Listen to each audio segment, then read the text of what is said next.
Assalamualaikum warahmatullahi wabarakatuh. Waalaikumsalam warahmatullahi wabarakatuh. Selamat siang semuanya. Siang.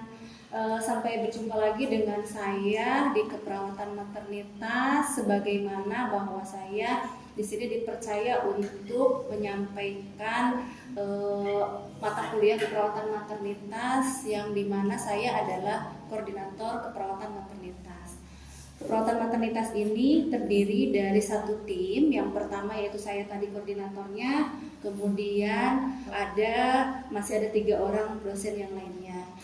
Yang satu adalah Bu Hajah Yuyun Rahayu, kemudian yang satu lagi ada Bu Ima Sukmawati, kemudian ada dosen tamu yaitu Dr. Suswadi. Nah, keperawatan maternitas ini adalah 3 SKS, 2 SKS pertemuan kuliah atau materi, kemudian 1 SKS-nya yaitu praktikum di laboratorium dan di pelayanan kesehatan, baik itu di rumah sakit ataupun di puskesmas.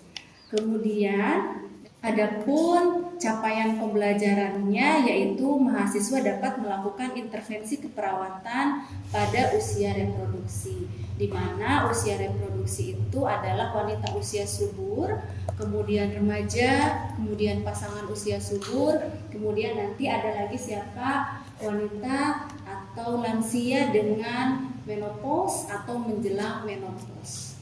Kemudian lagi pada wanita hamil, melahirkan dan setelah melahirkan, dan juga pengkajiannya serta asuhan keperawatannya pada keluarganya. Kemudian sub CPMK-nya yaitu mahasiswa mampu melaksanakan intervensi keperawatan pada ibu hamil dalam pemenuhan kebutuhan nutrisi ibu dan janinnya selama kehamilan.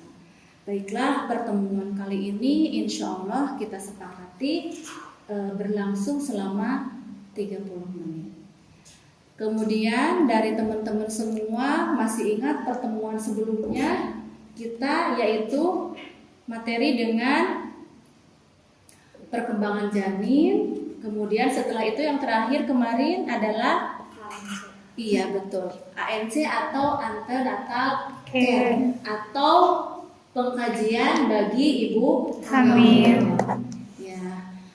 Siapa di sini dari teman-teman semua yang masih ingat apa itu ANC atau pengkajian pada ibu hamil, yang terdiri dari 4 tahapan atau leopard? Betul ya.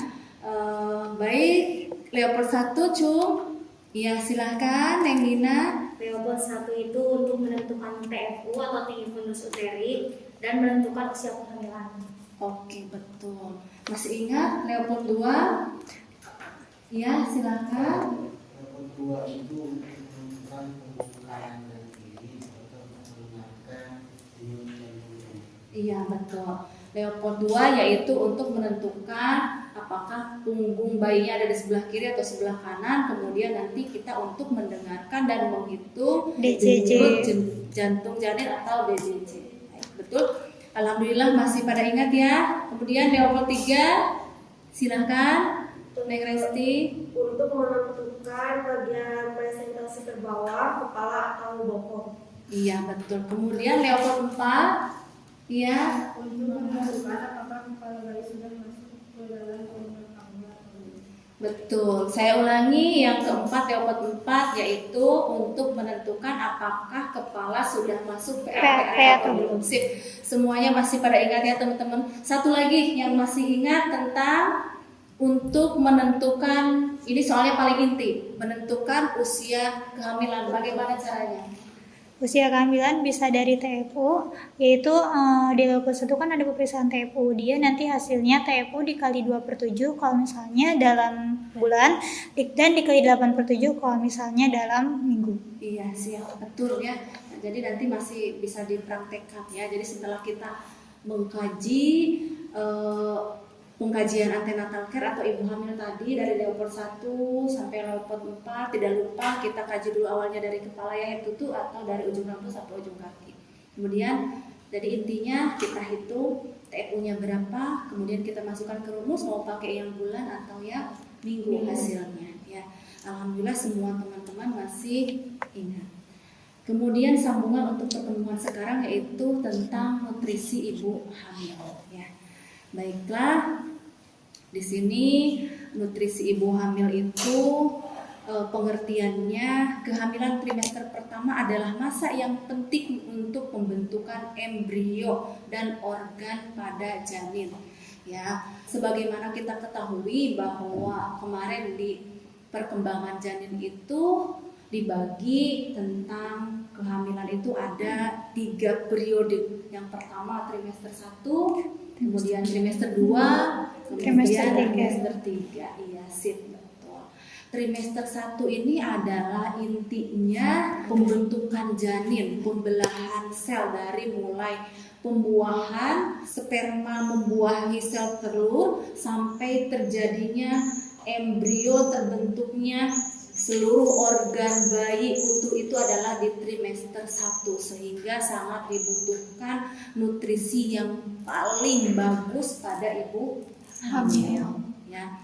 Kemudian nanti akan dilanjutkan di trimester 2 itu untuk mematangkan. Jadi kalau mematangkan itu semuanya sudah numbuh, bibir, organ jari, semuanya sudah lengkap. Nanti akan mematangkan atau menyempurnakan. Begitu juga di trimester 3 ya. Nah, kemudian diet atau pengaturan nutrisi pada ibu hamil ini sangat penting sekali tadi tentunya ya. Tidak hanya di trimester 1, kalau trimester 1 tadi pentingnya karena sedang pembentukan sel, sedang pembelahan sel, sedang pembentukan organ-organ, sehingga di sana sangat diperlukan yang disebut dengan nutrisi asam folat, sehingga mencegah terjadinya kecacatan. Kemudian nanti di trimester berikutnya ada trimester 2, trimester 3 ini juga sangat dibutuhkan untuk pembentukan tulang, kemudian menyempurnakan organ lain, ada zat besi, zinc, karbohidrat dan yang lain-lainnya. Tentunya nanti kita akan lihat berat badan awal ibu sebelum hamil dan setelah hamil. Ya, nanti kita akan menghitung bersama-sama. Nah, mungkin nanti teman-teman jangan lupa ini untuk BAP-nya diisi ya, berita acara perkuliahannya. Baik, kita kembali ke materi dulu ya.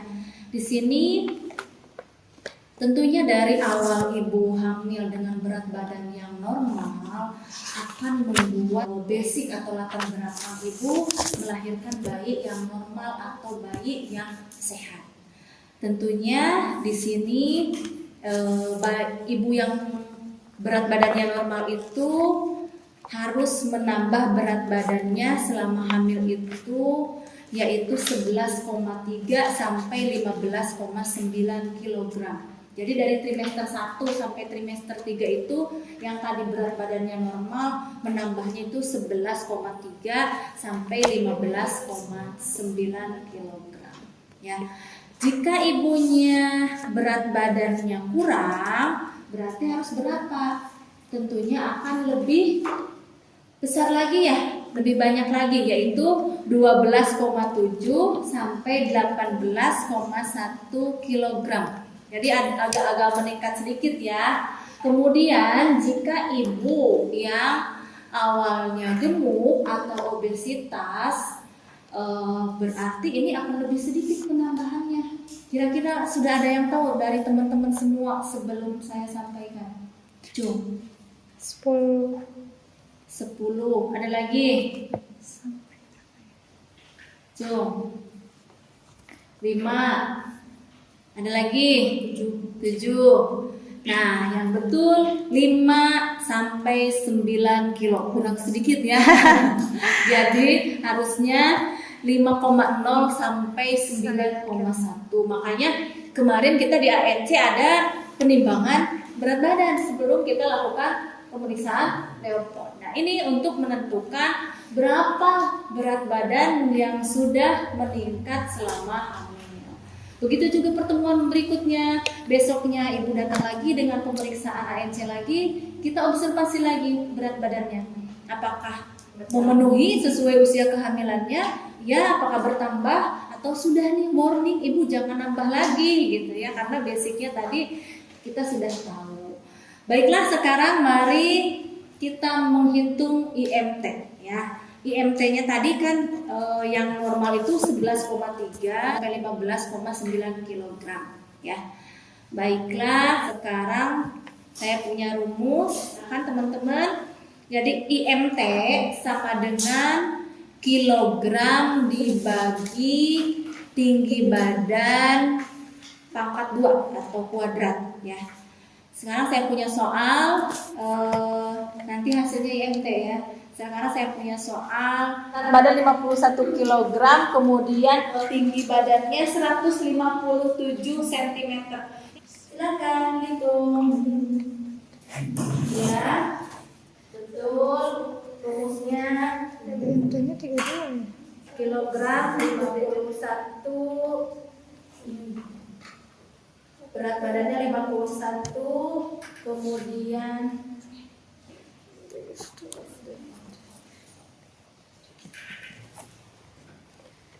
51 kg, berat badan, tingginya 157. Berarti masukkan ke rumus. Cung yang sudah? 32,4. Bukan. Ada lagi yang sudah? 21,7. 21,7. Oh, kuadrat. Kok ini kelebihan Lupa, bisa diulangi lupa, Bu. lagi, ya?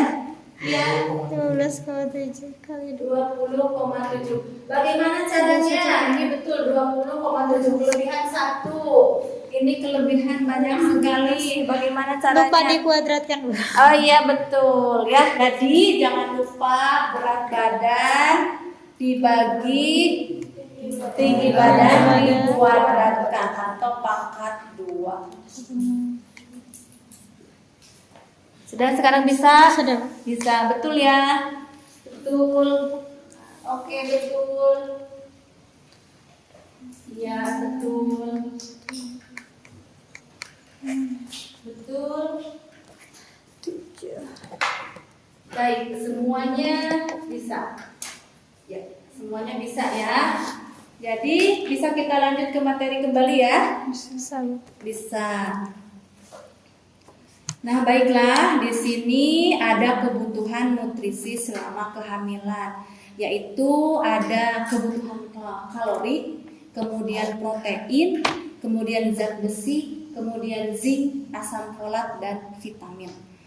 Cung, dari teman-teman semua yang tahu vitamin itu apa saja sih? Iya, boleh.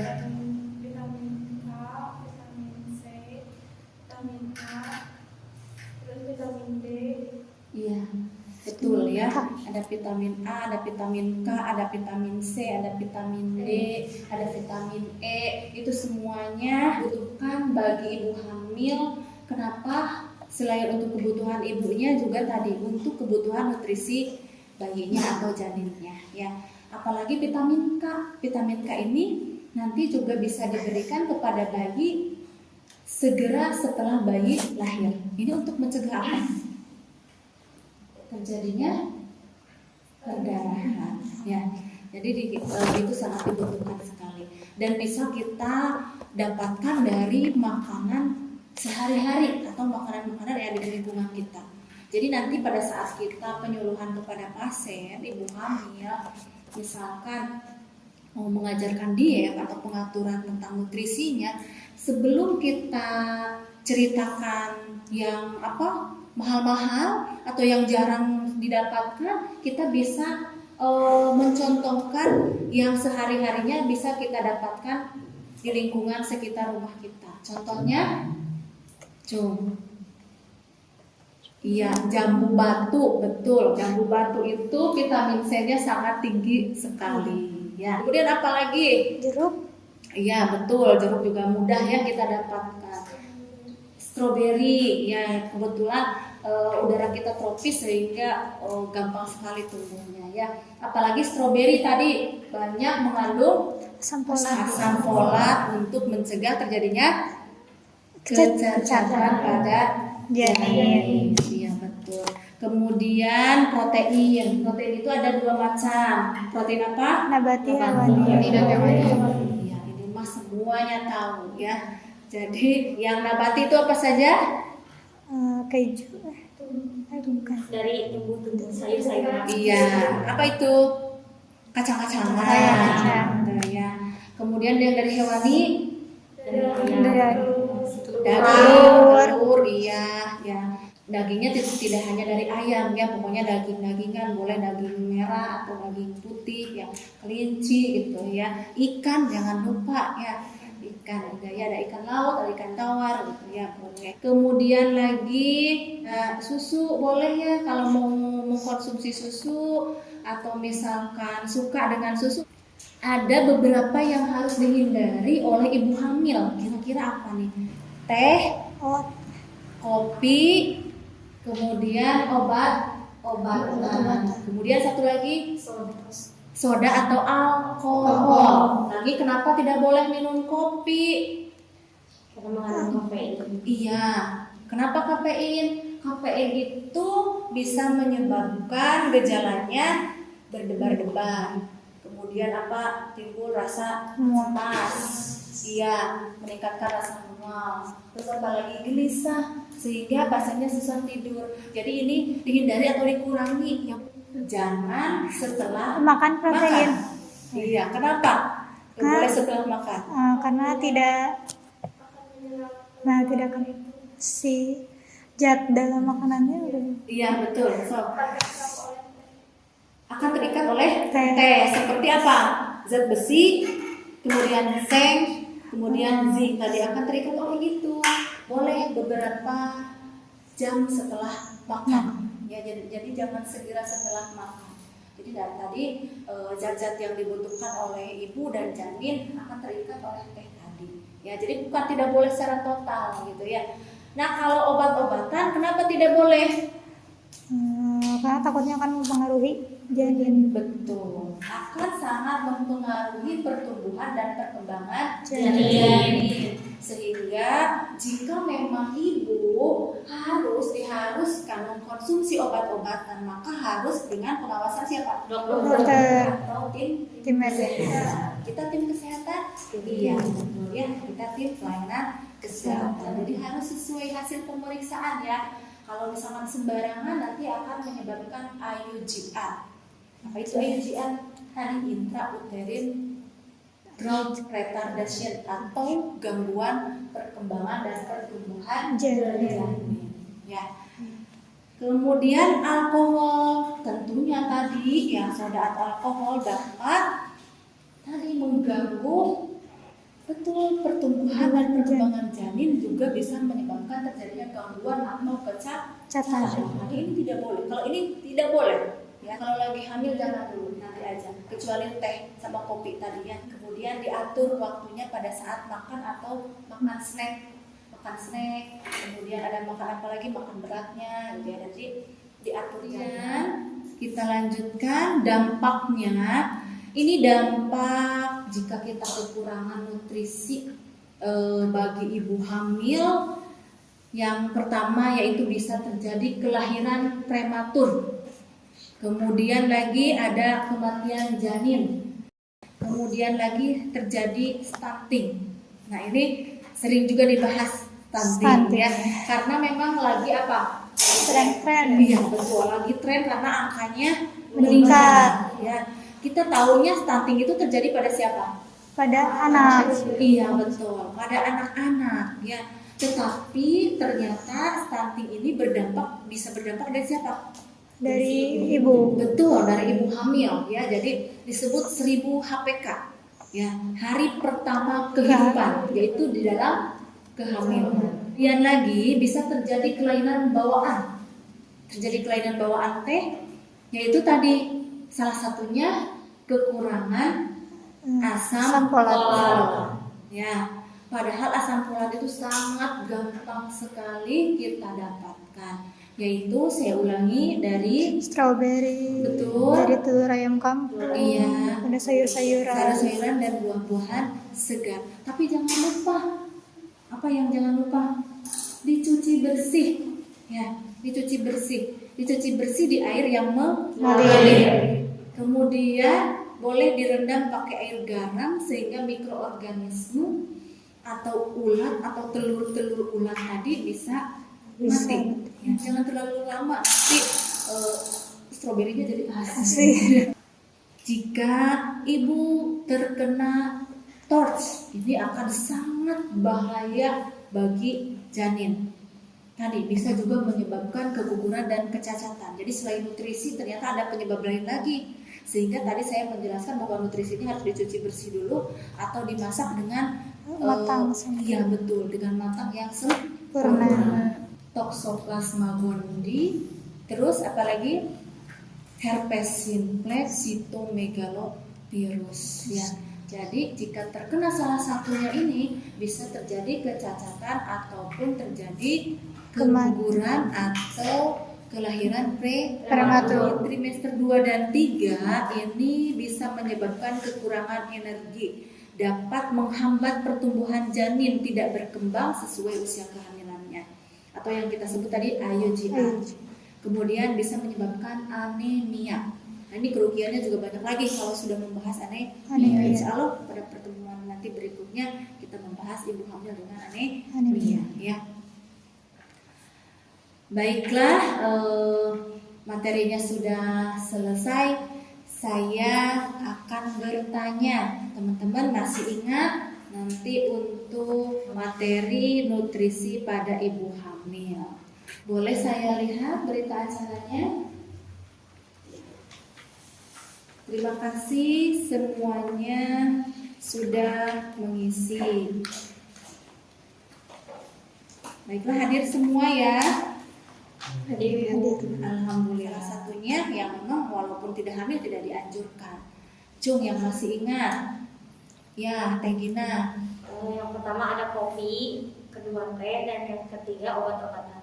Obat-obatan, iya betul. Ya, itu kalau obat-obatan harus dalam pengawasan Dokter.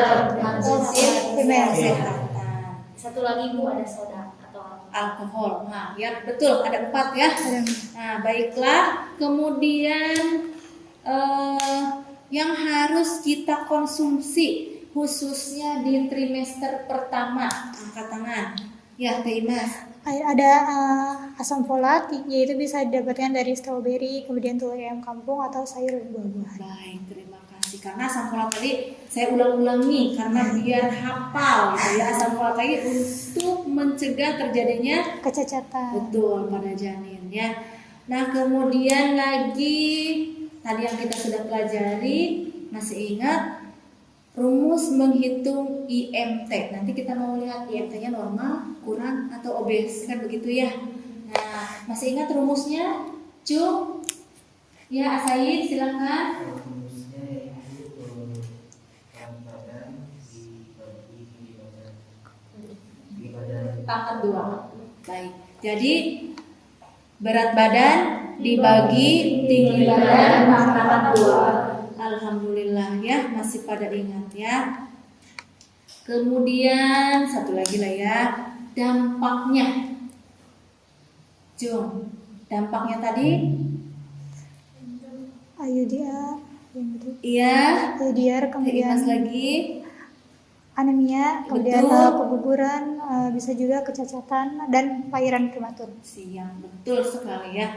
Alhamdulillah teman-teman semuanya bisa memahami, bisa mengulang kembali, dan juga hari ini selain tahu tentang nutrisi, kita juga tahu bagaimana cara menghitung IMT, sehingga kita nanti bisa selain setelah mengkaji ibu hamil, menimbang berat badan, kemudian mengelompokkan apakah ibunya berat badannya normal, kurang atau berlebih ya. Nah, saya ada tugas ini, nanti silahkan dibagi kelompok ya, dibagi 4 kelompok. Mungkin untuk pertemuan berikutnya nanti bisa 3 orang ya, ada yang kebagian 2 orang ya. Jadi nanti kita akan diskusi panel ya. Yang pertama, kelompok pertama yaitu membuat poster makanan yang mengandung kalori dan manfaatnya bagi ibu hamil. Kemudian poster makanan yang mengandung vitamin dan asam folat serta manfaatnya. Kemudian yang ketiga ada poster makanan yang mengandung zat besi dan manfaatnya bagi ibu hamil. Nah, baiklah, dari teman-teman semua apakah ada yang tanyakan? Silahkan. Boleh Bu, Iya, bertanya silakan, satu, terkait buah nanas. Kan banyak yang menyebutkan bahwa buah nanas itu tidak baik untuk ibu hamil. Tak bagaimana pendapat Ibu? Iya, baik ya. Tadi belum kubahas ya buah nanas. Ada buah nanas, ada buah nangka, Nah, ada itu buah durian. durian. Iya, betul ya. Kemudian ada lagi tape. Nah, ini kan satu kelompok. Maksud satu kelompok ini kenapa? Ada pernah kita mendengar bahwa iya betul seringnya tidak boleh mengkonsumsi nanas lagi hamil. Nah, gitu ya. Karena dia mengandung alkohol. Sebetulnya kandungan alkoholnya itu kan alami, ya. Kemudian kandungan alkoholnya juga tidak tinggi, jadi tidak apa-apa. Ya, kalau misalkan mengkonsumsi nanas tapi tentunya dalam Batas. betul, dalam batas yang normal-normal saja. Kita makannya nggak berlebihan. Di nanas itu banyak sekali manfaatnya, ya. Nanas itu yang belum tahu boleh dari sekarang dijadikan cemilan sehari-hari. Itu bisa memperlancar peredaran darah atau menghambat penuaan dini karena bisa memperlancar peredaran darahnya tadi. Kemudian lagi bisa mencegah terjadinya hipertensi. Ya, jadi nanas, durian, nangka. Kalau yang suka ya silahkan, tapi tadi dosisnya atau konsumsinya jangan terlalu banyak. Ya. Terus kalau ibu hamil terlalu banyak mengkonsumsi nanas, katanya akan menyebabkan keguguran. Keguguran itu sebetulnya enggak juga ya, karena tadi mungkin di mana kehamilannya ya Bu, ada yang lemah, ada yang iya ya. Jadi kalaupun itu terjadi keguguran, sebetulnya kita boleh diperiksakan ke pelayanan kesehatan. Sebetulnya apa sih gitu ya, dan penyebabnya langsung tadi apa sih yang menyebabkan keguguran ini. Jadi apakah betul dari nutrisi yang kita makan, tapi kalau dengan kadar yang biasa-biasa saja insya Allah tidak akan menyebabkan terjadinya keguguran. Dan keguguran itu biasanya terjadinya pada kehamilan trimester pertama. Baik. Selain Teh Imas ada lagi? Iya, silakan Teh Dina.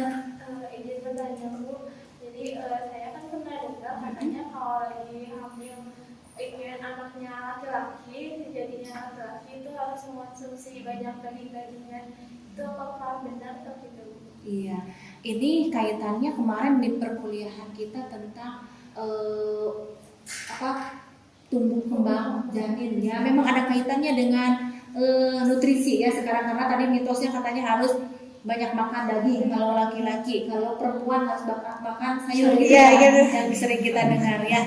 Sebetulnya tidak seperti itu. Jadi yang sebetulnya itu adalah bagaimana foreplay, karena yang punya kromosom dia menentukan anaknya laki-laki atau perempuan itu adalah suami ya.